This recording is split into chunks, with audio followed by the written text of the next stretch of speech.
Fill in the blanks with correct verb forms. এই টপিকটা মাধ্যমিক 2026 পরীক্ষার সাজেশান। এছাড়াও তোমরা যারা ক্লাস 7, 8, 9, 10, 11, 12 ক্লাসে পড়ছো এবং যারা বিভিন্ন রকম চাকরি পরীক্ষার প্রিপারেশান নিচ্ছ তাদের জন্য ভীষণ ইম্পর্টেন্ট। আজকে আলোচ্য বিষয় 103 মানিক। প্রথমে আছে মানে সাবজেক্ট, শূন্যস্থান ব্র্যাকেট, তার মানে সাবজেক্টের পর ভার্ব বসবে। মানিক শূন্যস্থান ব্র্যাকেট, ব্র্যাকেটে আছে ইজ সাফারিং, ভুগিতেছে। হ্যাজ বিন সাফারিং, এটাও ভুগিতেছে। হ্যাজ সাফার্ড, ভুগি আছে ফ্রম ফিভার, জ্বরে, ফর 7 days, 7 দিন ধরে। আমরা টেন্স যখন শিখি তখন আমরা একটা জিনিস শিখেছিলাম, কোনো একটা টেন্সে বলা ছিল যদি থেকে বা ধরে বোঝায় তখন একটা বিশেষ টেন্স ব্যবহৃত হয়। সেই টেন্সটার নাম প্রেজেন্ট পারফেক্ট কন্টিনিউয়াস টেন্স অথবা পাস্ট পারফেক্ট কন্টিনিউয়াস টেন্স। তো থেকে বোঝালে সিন্স বসে আর ধরে বোঝালে ফর বসে, এবং ফর থাকলেই সেন্টেন্সের মধ্যে সেটা প্রেজেন্ট পারফেক্ট বা পাস্ট পারফেক্ট কন্টিনিউয়াস টেন্স হবে না। যদি ফর অথবা সিন্সের পরে যদি টাইম থাকে তবে কিন্তু সেই নিয়মটা অ্যাপ্লাই হবে, নাহলে কিন্তু হবে না। এখানে দেখো ফর আছে, ফরটা ভেবে নিচ্ছে এটা প্রেপোজিশন, ফর তো প্রেপোজিশন।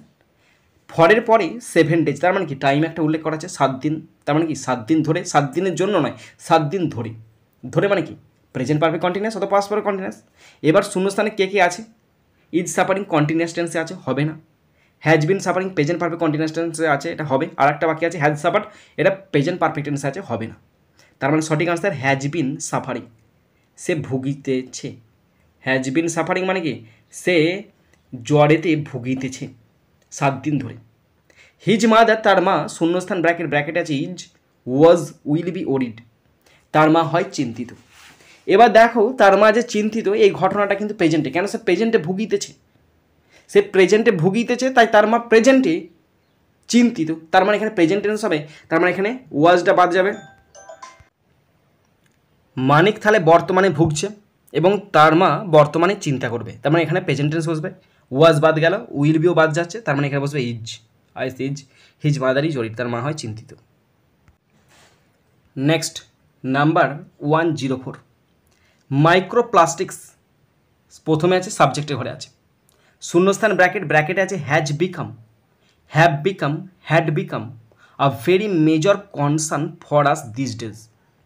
আজকাল মাইক্রোপ্লাস্টিক আমাদের জন্য প্রচণ্ড উদ্বেগের বিষয় হয়ে দাঁড়িয়েছে।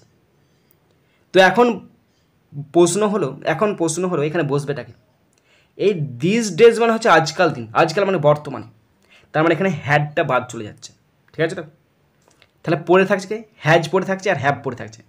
এবার আছে মাইক্রোপ্লাস্টিক্স, মাইক্রোপ্লাস্টিক্স প্লুরালে আছে, তার মানে এখানে বসবে হ্যাভ বিকাম, হয়ে পড়েছে আমাদের জন্য একটা উদ্বেগের বিষয়।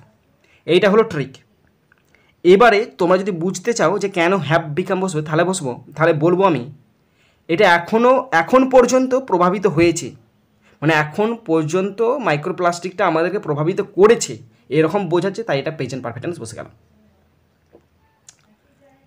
লটস অফ প্লাস্টিক ওয়েস্টস, প্রচুর পরিমাণে প্লাস্টিক বর্জ্য, এই যে ওয়েস্ট প্লুরালে আছে, শূন্যস্থান ব্র্যাকেট, ব্র্যাকেট আছে enters, entering, entered our seas and rivers. এর মানেটা হচ্ছে প্রচুর পরিমাণে প্লাস্টিকের বর্জ্য আমাদের সমুদ্রের নদী নালাতে ঢুকছে। তো ঢুকছে মানে এখানে এন্টার্সটা বাদ যাবে, কেন বলো তো? ওয়েস্ট প্লুরালে আছে আর এন্টার্সটা প্লুরালে নেই, তার বাদ যাচ্ছে। এন্টার মানে কি প্রাচীনকালে ঢুকেছে, প্রাচীনকাল প্লাস্টিক বলে কিছু থাকেনি, এই তো ইদানিং শুরু হয়েছে, তার মানে পাস্ট টেন্সও বাদ গেল, তাহলে পড়ে থাকছে কি এন্টারিং।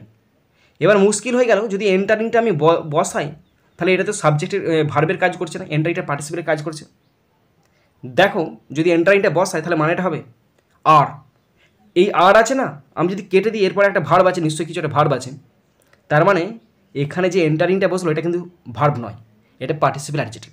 তখন মানেটা হবে লটস অফ প্লাস্টিক ওয়েট, এই প্রচুর পরিমাণ প্লাস্টিকের বর্জ্য ঢুকিয়া, যা নদীতে ঢুকছে বা ঢুকিয়া, আর অ্যাফেক্টিং আছে মনে হচ্ছে, আর ড্যামেজিং, ক্ষতি করছে the health of fishes and other aquatic creature, সমস্ত জলজ প্রাণীদের ক্ষতি করছে, তার সেই ক্ষতিটা আমাদের কাছে আসছে, মাছ খাচ্ছি ক্ষতি হচ্ছে আমাদের, and causing ill health to pupil, আর তার ফলে আমাদের শরীর খারাপ হয়ে যাচ্ছে। হু মানে আমরা, মানে পিপুলটা প্লুরাল, তাই এখানে হুটা প্লুরালে আছে। হু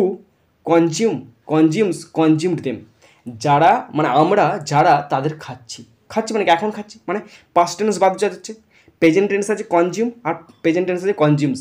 এখানে পিউপিল অনেকজন, প্লুরাল আছে, তাহলে কনজিউম বসবে, কনজিউমসটা বসবে না, কারণ কনজিউমটা প্লুরাল, কনজিউমসটা সিঙ্গুলার, তাই এটা বাদ যাচ্ছে, কনজিউম বসে গেল। তাহলে পিউপিল আমরা যারা, আমরা প্লুরাল, তাই এখানে কনজিউম বসে গেল।